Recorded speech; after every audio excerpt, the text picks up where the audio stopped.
sebelum kita lanjut ke berita terlengkapnya, alangkah mulianya bagi kalian untuk tekan tombol like, dan yang belum subscribe, tolong subscribe channel ini. Kisah miris Sandy Walsh jadi kelinci percobaan Shin Tae-yong saat timnas Indonesia lawan timnas Filipina.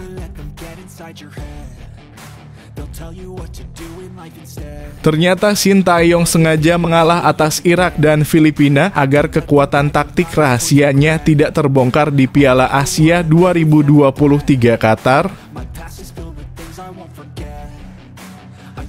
5 calon pengganti Shin Tae-yong jika target PSSI gagal dipenuhi di Piala Asia 2023 dan kualifikasi Piala Dunia 2026. Drawing Piala Asia U23 dibatalkan AFC karena ada indikasi kecurangan dan keanehan. Jadi tuntutan saya ke AFC sekarang juga.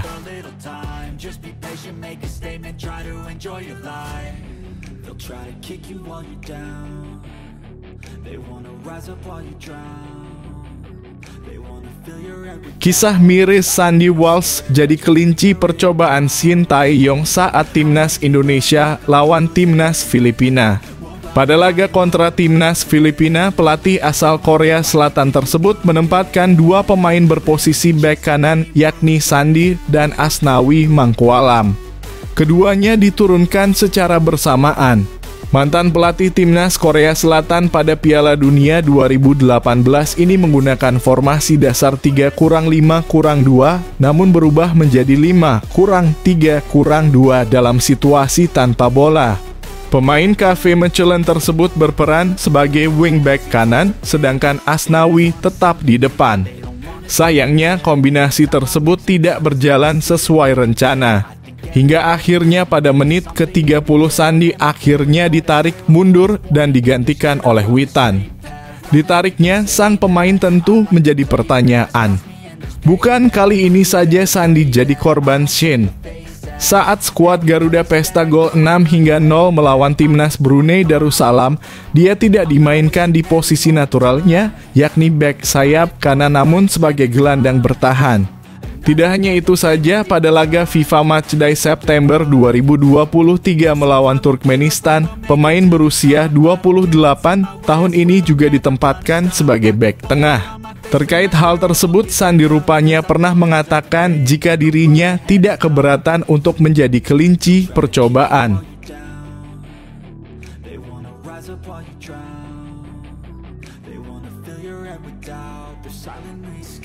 Ternyata Shin Tae-yong sengaja mengalah atas Irak dan Filipina agar kekuatan taktik rahasianya tidak terbongkar di Piala Asia 2023 Qatar.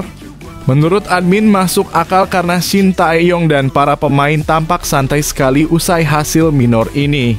Seperti ada yang disimpan jurus ampuh di Piala Asia 2023. Apakah semuanya dibohongi Shin Tae-yong? Di sisi lain, pernyataan Shin Tae-yong soal janji ini memperkuat dugaan Shin Tae-yong sengaja mengalah demi prestasi timnas Indonesia di Piala Asia 2023. Kalian juga berpikir begitu gak guys? Silakan komentar di bawah ya.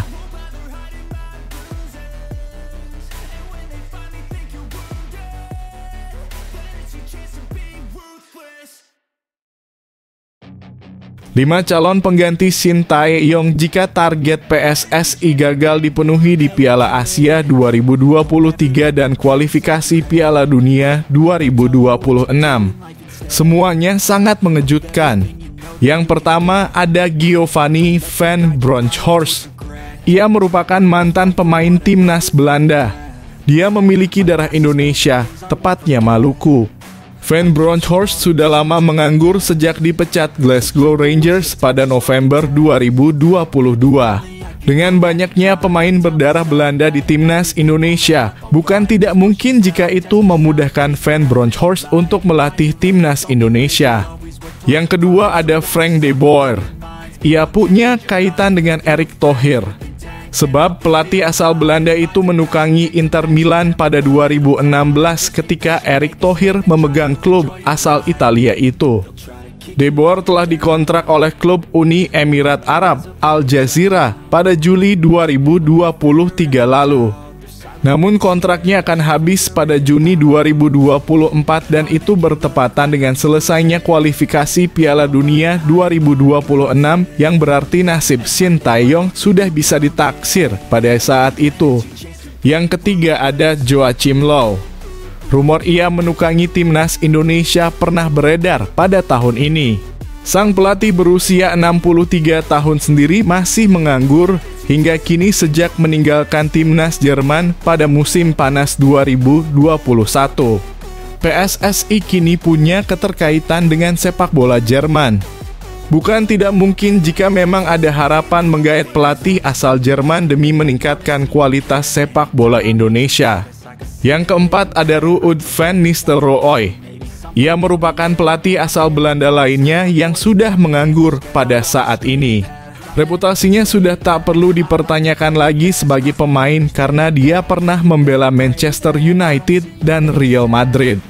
Dengan banyaknya pemain Belanda di timnas Indonesia, hal itu tentu memudahkan untuk Van Nistelrooy. Pada saat ini, Van Nistelrooy sedang menganggur setelah meninggalkan PSV Eindhoven pada Mei 2023 lalu. Yang kelima ada Jose Mourinho. Rumor mengenai keterkaitan Jose Mourinho dan timnas Indonesia pernah mencuat pada tahun ini. Pada saat itu, sang pelatih AS Roma mengucapkan ulang tahun kepada ketum PSSI Erick Thohir pada Mei 2023 lalu. Mourinho memang punya kedekatan dengan Erick Thohir yang notabene-nya adalah mantan presiden Inter Milan. Sebab Mourinho sendiri pernah menukangi Inter Milan. Kontrak Mourinho bersama AS Roma akan segera habis pada Juni 2024 mendatang. Nah, menurut kalian di antara kelima pelatih itu, mana yang cocok menggantikan Shin Tae-yong guys? Silakan komentar di bawah ya.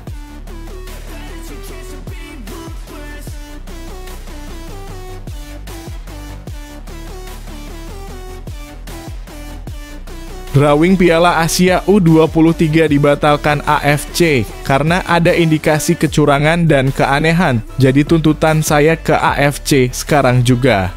Admin menjadi saksi keanehan ini ketika siaran langsung drawing kemarin sore di kanal YouTube resmi AFC. Tiba-tiba ketika drawing sedang berlangsung, layar tiba-tiba gelap.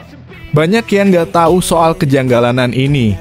Tiba-tiba sudah diumumkan saja di Instagram AFC bahwa Indonesia segrup dengan Qatar, Australia, dan Jordania.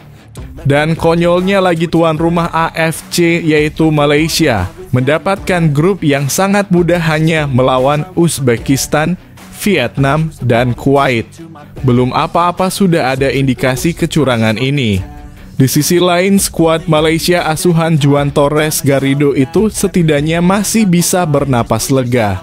Pasalnya, Malaysia tidak berada dalam satu grup dengan tim raksasa seperti Korea Selatan, Jepang, UEA, atau Qatar. Mengomentari hasil undian, manajer Malaysia Datuk Seri Sahril Mokhtar yakin timnya memiliki peluang melaju jauh. Apapun bisa terjadi. Saya akan khawatir jika kami satu grup dengan Korea Selatan atau Jepang. Vietnam dan Uzbekistan adalah lawan yang akrab. Secara umum saya senang dengan hasil undian kami, namun ini tetap sulit, kata Sahril dikutip Superball. I didarins. Mai. Baru-baru ini Presiden Asosiasi Sepak Bola Malaysia Datuk Hamidin Mohd Amin mendesak tim untuk memperjuangkan tempat di Olimpiade. Menanggapi hal itu, Sahril mengatakan bahwa memiliki target selalu baik meski ia lebih memilih fokus dari satu laga ke laga lainnya. Memiliki target itu bagus, itu membuat kami terus maju. Namun, saya lebih suka mengambil langkah demi langkah. Saya yakin tim ini bisa memberikan pertarungan yang bagus melawan lawan-lawan ini, kata Sahril. Konyol dan memalukan dah ini.